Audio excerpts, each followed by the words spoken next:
the calls for violence are coming from inside their tent. The ugliness starts at the top. It's a threat to freedom, a threat to our democracy, and literally a threat to everything America stands for. He told his donors it's time to put Trump in a bullseye.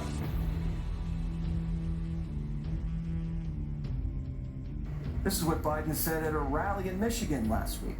Donald Trump is a convicted criminal.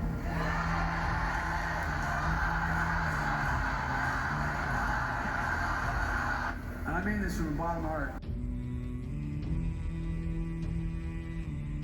Trump is a threat to this nation. Trump is even more dangerous now. No, I'm serious. He's unhinged. To wake up and realize that Trump and his mega republic is what they're trying to do. We're gonna stop them. He is not only unfit, he is destructive to our democracy, and he has to be eliminated. Yes, I have thought an awful lot about blowing up the White House. And with this kind of inspiration, I will go and take Trump out tonight. And the donor class can't just sit back on the sidelines and say, oh, well, don't worry, this will all work itself out. They're still going to have to go out and put a bullet in Donald Trump. And that's a fact. The New Republic published a cover story depicting Trump as Hitler. You can't call Trump Hitler and then wish Hitler a speedy recovery. So save us the empty thoughts and prayers. And Trump said he felt the bullet ripping through his skin. Something to say. Take a look at what happened.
Something within 200 yards. Think about this, Jesse, 200 yards. That means that an average rifle that holds 1 minute of angle would hold a 2-inch grouping if you just shot it straight off the deck, meaning on the platform. So now you're talking about 160, which is 1.6 inches is what its grouping capabilities are. The average head is what? 6 by 8, shoulder to shoulder is 20 inches, head to waist is 40 inches, and President Trump's a very large man. This is a shot that within 5 minutes I could teach you to make 9 out of 10 times. So this is divine intervention. This is the God having his protective hand and wearing Ephesians 6, the armor of God over the president, because this right here, a millisecond or a millimeter and change, and this isn't an attempt assassination, this is an assassination of the president. What do you say when President Biden says, it's time to put a target on Trump? That, in my opinion, is the insightful rhetoric. That's the stuff that they would have went after for the J6 stuff, so why don't we have our own J13 investigation? There needs to be a full investigation on this, absolutely. For an entire generation. How did your commander-in-chief act during that moment? You want somebody strong like that in the Oval Office, somebody to stand up. How do you thank the foreign leaders? Like I've had calls today from foreign leaders in other countries asking me how President Trump is doing. It wasn't about him, buddy. He was there for the people. He's standing up for them, going against even when someone's shooting. And it's less than an inch. How close that came to losing his whole life. How does the president, the former president Donald Trump, run now? We're hearing he's going to be running a more positive, unifying campaign. Almost a Reagan era where you talked about the Reagan Democrats. This is going to be a moment in time where Trump is bringing people who've never thought about being a Republican, more people in the Hispanic community, black community, and others that are going to say, the leadership, in a time when you were down, who would you stand up for? Everything thrown against you, you're the fighter for America. There's Kellyanne Conway and Joe Concha. Welcome to beautiful Milwaukee. How are you? I'm great. I thought you were going to say Kellyanne, but we'll take that. I'm sorry, Cops. Beautiful Milwaukee. This is the Joe Biden. This is the movement that Trump built, and this is the house that's going to welcome them. I think we're going to see a party like never before. So, you and I are speaking before this, Kellyanne, and I'm just sitting here thinking, you have been to a lot of conventions, okay? It's my 10th Republican convention. Is it really? Yeah, I went in 1988. All right, so we all have a sense of where we think that the polls are telling us we're going to go. You ran the polling company for how many years? So you know a thing or two about numbers. We look at Real Clear Politics average. What are your thoughts?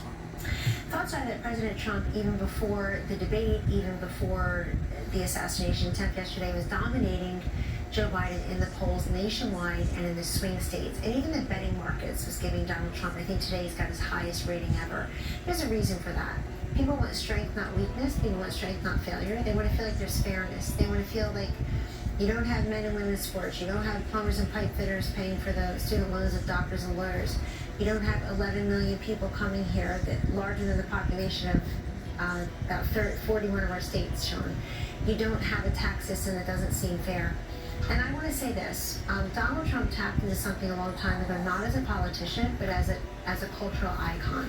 And I think that's what people see here as well. If Joe Biden had goodwill on policy, people would take tonight's speech a little bit more seriously. If you wanted to have a true debate on policy, but what are they running on, Sean? They're running on abortion, electric vehicles, January 6th, Trump, Trump, Trump. So when you're running on how evil your opponent is, not how wrong his policies are for America, about how evil your opponent is, then we come to a moment like this. I think Joe Biden had no choice but to do that, but it's Joe Biden's party that's been divided for 3 weeks. It's Joe Biden whose electoral map is contracting and whose core constituents of the Democratic Party are shrinking. And it's Donald Trump who's been unifying his party for the last however many months. And I'm very happy to hear that he says he's going to come in here and continue to unify. I thought First Lady Melania Trump's statement today was so wonderful at a time when people are questioning Joe Biden's motives of not allowing her husband to enjoy the other 60% of his presidency in Delaware, since they spend 40% of it there now. Jill Biden, when she's not calling us breakfast tacos, has been calling Donald Trump evil, and Maga. Hakeem Jeffries went on Meet the Press, I think in a 7-minute interview, he said Maga Republicans, extreme Maga Republicans about 15 times. You know what he's talking about, Sean? He's talking about the people at these rallies. Innocent men and women who get made fun of. If I hear one more stupid media person say, why are his rallies so white? They don't look at them as human beings. They try to dehumanize everyone and take away their dignity and their identity. We have a First Amendment right to free speech, to assembly, to express ourselves without fear of people castigating and denigrating us. And I feel so connected to those people.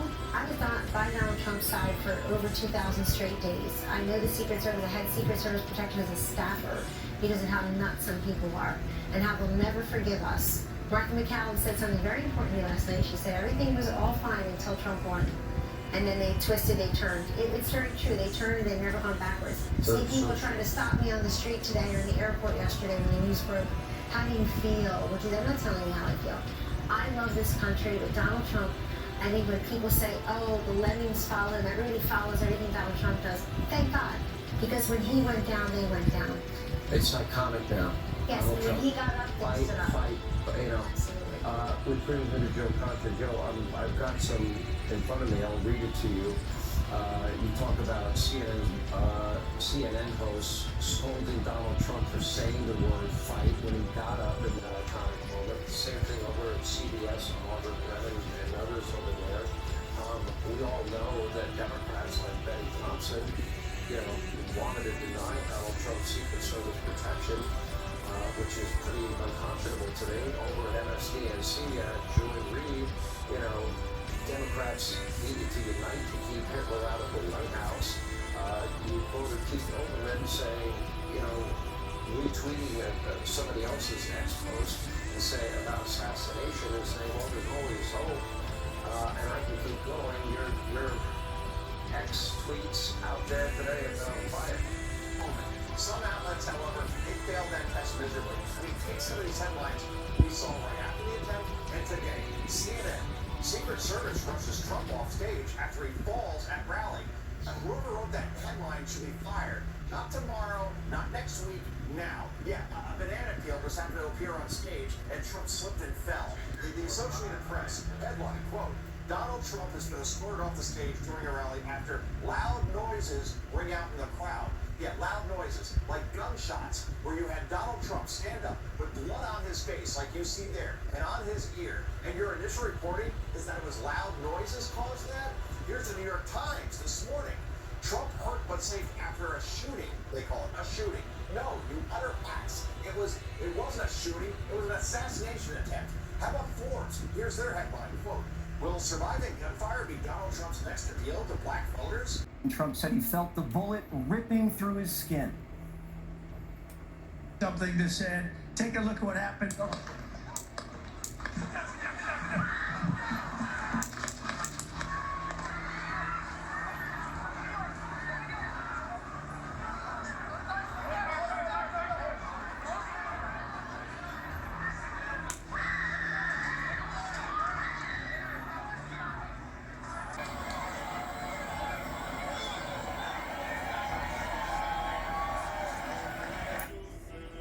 How'd this happen?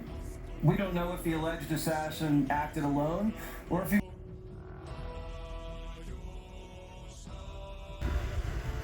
Yeah, because I'm pissed off, Sean, quite frankly.